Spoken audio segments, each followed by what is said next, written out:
রোববার রাতে গাজা থেকে ছোড়া একটি রকেট ইসরায়েলের নিরিম এলাকার কাছে খোলা জায়গায় আঘাত হানে। রাত ৯টার কিছু পর ছোড়া রকেটটি বিস্ফোরিত হলেও হতাহত বা উল্লেখযোগ্য ক্ষয়ক্ষতির খবর পাওয়া যায়নি। হামলার পরপরই নিরিমসহ আশেপাশে সতর্কতা সাইরেন বাজায় ইসরায়েল। হামাসের সামরিক শাখা আল কাসাম ব্রিগেড এই হামলার দায় স্বীকার করেছে। তারা জানিয়েছে খান ইউনুসের উত্তরের আল শাতার ও আল কারারার ইসরায়েলি সেনাদের লক্ষ্য করে মর্টার শেল ছোড়া হয়েছে। সাথে নিরিম ও আইন হাসলোসা এলাকায় ছোড়া হয়েছে ১১৪ মিলিমিটার রাজম ক্ষেপণাস্ত্র।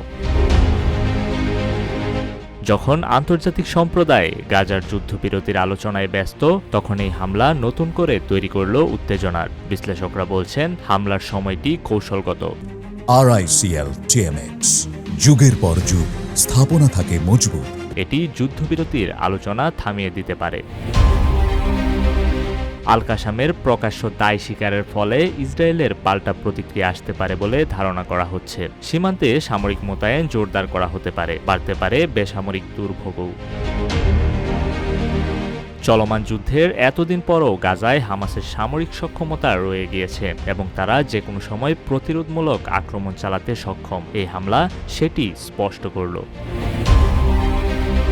গাজা ইসরায়েল যুদ্ধ এখন এমন এক পর্যায়ে পৌঁছেছে যেখানে শান্তি ও সহিংসতা পাশাপাশি চলছে।